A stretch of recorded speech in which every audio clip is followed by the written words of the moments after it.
Okay guys, so we are now back with the Eureka tent and the backpacking tent. And if you remember before that I mentioned we'd do a rain test. Well, we did do a rain test and it was awful. I mean there was water coming in from everywhere. And I bet you, but now it did rain a lot, and you'll see here in a minute. I mean, it rained a lot. Probably about a half a gallon in a matter of a couple hours. Even though it did leak, now maybe I should just say, hey, you know, Matt, just trash this tent. It's leaking, it's not working, it's even out of production, just chuck it. Well, for some reason it's hard for me to do that. Why not try to spend a little bit of money and see if it can fix it, but now, if it won't fix it, then of course we're gonna chuck it. I got some seam seal by Eureka, and we're gonna try to seam seal this thing. And on the next rain we'll see if this works. Okay, I had this, and I actually got 2 of these, which this retails for about $8 on Amazon. If it fixes this, it'd be a very cheap fix. But if not, then we'll know. If it leaks, chunk it. But I at least want to give it the benefit of the doubt and see if we can fix it. But before we get into seam sealing this tent, let me show you the video of it leaking and that storm that it went through. I'll play that for you right now.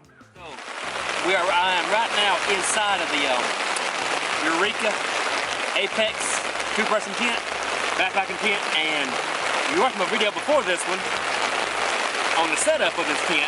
Now we're doing a rain test. So I'm in here now, and it is pouring. The southern slang for that is pouring to beat the band. I don't know what that means, but I've always said it.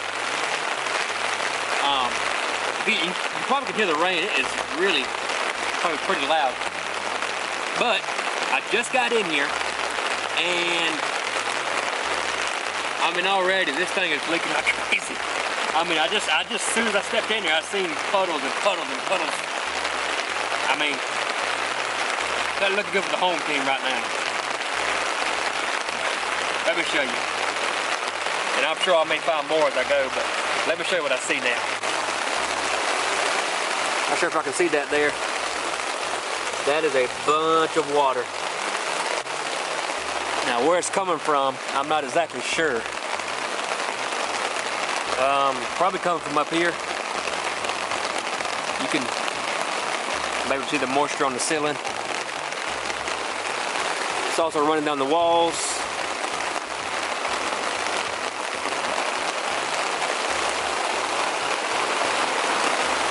Ooh, there's a bunch of it down here. You see that there?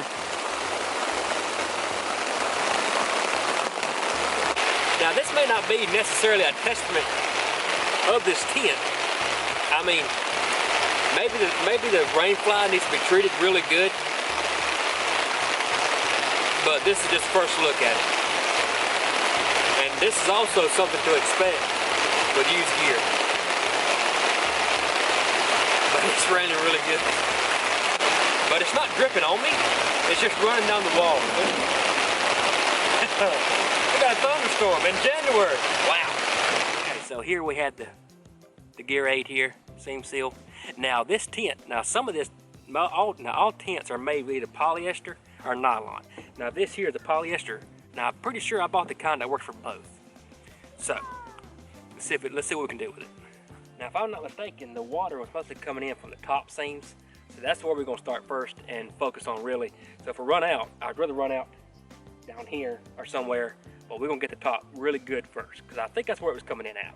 Now as far as the seam seal here, I went ahead and bought the one that comes with a little brush that goes on, that you can screw on, and I just used it over there and it worked pretty well. So let me show you kind of how it goes on. Also, I got this tent pitched really tight, like I think you could play basketball on it. I'm gonna squeeze a little bit out. And as you can see there, it just brushes on. Get it up under the seal real good. Now I don't know if it's gonna work or not, but we'll give it a best shot. Now there's a bunch of videos on how to seam seal a tent, so I'm not really gonna focus much on showing you guys how to seam seal, because this is pretty, I mean, it feels pretty, pretty easy and simple. Biggest thing is we're gonna see if it works. That's the biggest thing. So I'm gonna seam seal what I can, and I'll bring you back in just a minute. Now all the top seams and this cross seam here, and I got down to these first pull-out points, which I mean, if I see it leaking out in here, I do have another tube of it, so I'm gonna stick with this. So it is now the next day on this tent. So this tent has set out all day yesterday and all night, and some this morning. And it did dry, but let me show you what it looks like. Okay, so you can see there, I did all the seams in this cross seam here. I did all the way down through here until about right in here. Now the reason I stopped there is because I mainly just run out of the seam seal. I did that all the way across, each side. Now if I can get you a good look here what this texture looks like, it's kind of hard to explain what this looks like. But I did do this side of the seam, this side of the seam, and the seam itself, because this thread running through here is like part cotton and part polyester, I think. And we all know that cotton soaks up water, so I thought it best to go ahead and do the threads as well, because that could be a problem too as far as leaking. Had probably the most rainiest winter I have ever lived through, and of course when I seam seal my tent and gonna rain test it, it's not supposed to rain for the next 2 weeks. So this video may take a little while, but we got it sealed, and now the only thing to do is wait for rain. I would use a water hose. It's kind of redneck, but I would use a water hose.